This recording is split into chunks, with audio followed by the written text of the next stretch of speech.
18 years old, and I'm standing in the tunnel of Notre Dame Stadium, and I'm getting ready to go out and play my first football game. Believe it or not, I actually looked like an athlete once in my life. I know I don't now. But I'm standing there, I have touchdown Jesus at my back, and I have this roaring crowd in front of me. And honestly, I'm scared to death because I'm actually going to play in the game. I was a true freshman. A year prior, I was actually playing against high school kids in West Virginia, and I'm about to go out and play against men. And I still consider myself to be somewhat of a young man. So as I'm getting ready to go out, the nerves are really there, and I'm nervous, I'm scared, and the rumbling starts. We start to come out onto the field, and all of a sudden I just look up into my right-hand side, and I see the Notre Dame student section. And it's just all decorated out in this green shirt. This shirt unifies our campus. It's something that's tradition to Notre Dame. A lot of schools have this, but at Notre Dame it's really important that they always wear this shirt to the games. And I can remember running out in the field and just looking up and seeing that and getting a sense of calmness. There's this sense of like, they got our back right now. Although we're going to be on the field, they got our back in the stands, and together as a unit, we're going to play this game, and we're going to win. And this idea of unification really struck me. It was the first time I actually felt it. Now we're going to get back to the t-shirt in a minute, but I want to talk about this idea of unification because I've been reading a lot of stories about the greatest generation. And this generation is defined by people that were born before the year 1928, grew up during the Depression, and fought in World War II. And this generation was amazing, but I really see some parallels between that generation and the potential for the millennial generation. The parallels that I see and areas in which I think we can duplicate are in the ability to actually bring everybody together for communal effort, to properly manage resources correctly, and to pioneer ideas like recycling to replace raw materials. So before I get into solutions for the future, I think it's always good to look into the past that tested business models that did work and learn from those. So I was reading this article in a 1943 Sears and Roebuck catalog. And this article is talking about farm equipment. And it was talking to farmers. It was actually an ad for farmers. And basically what it was explaining is there's only this much amount of steel, only a finite amount of steel in the country at this point. 75% of it needed to go to the war effort, while there's only 25% left over for other uses, including farm equipment. And what this ad asked was that farmers be understanding that there's not that much steel, but with the steel that we do have, we need to make sure it goes to the right places. So if the farmers knew they were going to have a really good yield and we're going to be able to produce a lot of crop, to please step up because we needed to feed the country. And they did. The ones that needed it got it, and we were able to actually produce enough food to feed our country during that time. Another unique story I think to me was really amazing has to do with recycling. The president actually put a call out for recycling, and this story that I read about had to do with the recycling of rubber. Because during that time, 90% of the raw material used to make rubber came from the Dutch West Indies. And at that time, the Japanese actually controlled this part of the world. So the president asked if people had hoses, had tires, had anything rubber really, if they would be willing to bring it in to recycle it so we could replace that loss of virgin material that we no longer had access to. And people did it, and it worked. So as you can see, there's a lot of interesting things we can learn from the past. And I know that the situation in the 1940s is very different than it is today, but I think the call of action and the goal is the same. It's to preserve our nation and continue to make it the greatest country in the world. Now, how do we do that? I believe that the way we can start doing that is by looking at conventional business models and really putting them into more principle-driven, sustainable business models. So what does a sustainable business look like? Well, first, I believe a sustainable business has to make economic sense. Because I don't care if you have the best idea since sliced bread, if nobody can afford to buy it, then it's not going to work. If only the rich can have access to it, you're already segmenting this product to a very select few because the vast majority of Americans are not extremely wealthy. But it does make sense to do business in America or to make things in America.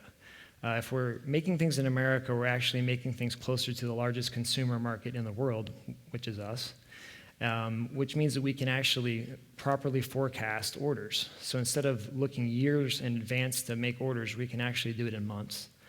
We can also restock items in a quicker turnaround time. We can also be lower in our transportation because, as you know, fuel costs have risen so much now that transporting things in a short radius actually makes more economic sense. Secondly, a sustainable business model has to make environmental sense too. Now, I don't care if you're an environmentalist or not, you have to be aware of the footprint our nation is making in the world. We represent 5% of the population, but we actually produce 25% of the waste. Now, that's a lot of waste. It's actually a lot of raw material if you're looking at it from an entrepreneurial point of view. But there is a need and a call to action for us to preserve the virgin resources that we do have. Water is one thing that really comes to my mind right away because you can see it in our own backyard. The Colorado River no longer runs actually to the ocean. Abroad, you can see it even in bigger ways. Uzbekistan, which is the second largest exporter of cotton in the world, has drained the Ural Sea, which was once the largest body of water, to only 15% of its original size. And this was all done for cotton irrigation. So environmentally, a sustainable business has to take that into account. Lastly, I believe that a sustainable business has to take a stance on social issues. It has to socially make sense. In this country, we've gotten used to outsourcing labor to other countries for low wages. And really what that does is it's created a vacuum in which eventually we're not going to have any skilled labor left in our country, and we're going to have a shell economy, which won't work. It leaves people on unemployment. Unemployment has horrible effects on communities. You don't have to take a drive very far from where we are today to see the effects that unemployment can have. It affects the crime rate. It affects education. It puts psychological stress on marriages and other issues as well. So having a social conscience in business is a necessity. So what is a real-life application of a sustainable business model? Because I know we can talk about these abstract ideas, but it's always better, at least for me, I find, to actually have something tangible that you can actually look at and say, okay, that's what you're talking about. So for the purposes of this talk, I'm going to use my T-shirt as an example. I told you I was going to come back to the T-shirt. So this shirt is actually made from 100% recycled technology that was really pioneered really close to where we are today here in North Carolina. This shirt saves 713 gallons of water per shirt when you compare it to a conventionally made cotton shirt. Petroleum that makes up a regular shirt is very high. And if you use recycled plastic bottles or recycled polyester to make a shirt, you're looking at about a half a gallon of gasoline per pound of yarn saved. And that's a lot of gas as well. So once this fabric is actually made for this shirt, it's shipped to a factory that already exists. The people are already there. They're skilled in this labor. They know how to make these shirts. So we don't have to go very far to make this product. So it lessens the transportation distance, which means it costs less money, and we're emitting less into the atmosphere in terms of emissions. Lastly, when the product's in actual final form, it can be distributed to 2/3 of the nation's population in less than an 8-hour drive. So that's UPS ground or FedEx ground or whatever ground, 2-day delivery. So we're able to actually get this product in people's hands faster. So I know I've talked a lot about generations and the millennial generation, and I'm putting a lot of pressure on the millennial generation to step up, but I believe that there's a reason why. It's because of values, the values that I believe this generation has. The Pew Research Center actually tallied a bunch of millennials' opinions on what matters the most in life, and the top 3 answers were having kids, helping people, and getting married. And those are all 3 value-based responses. And sustainable business really is about having that more values when you think about purchasing. Another reason why I think the millennial generation has the potential to change the world is because we are the most connected generation in this world's history.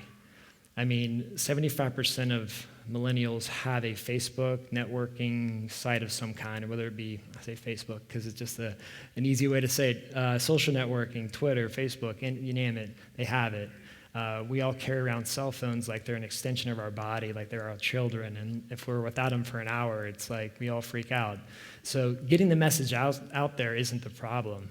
It's the way that's presented in which is going to get the greatest buy-in. And to me, it has to pull at a heartstring, no matter if you're rich or if you're poor, if you're from the Northeast or from the Deep South. It has to pull at a heartstring somewhere. And I think that if you present business in a sustainable way, it can. Because if you care about the environment, this makes sense. If you care about creating jobs in America, this makes sense. If you simply do not want more money taken out of your paycheck for unemployment, this makes sense. So it's a collective buy-in.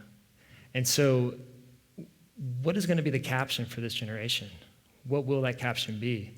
Wouldn't it be great to have under it the generation that saved the world while they were young? That's what Ronald Reagan called the greatest generation. I think that most millennials out there would agree with me in saying that, yeah, I'd love to have that caption. Well, this can be our story. It can define us. U.S. Thank you.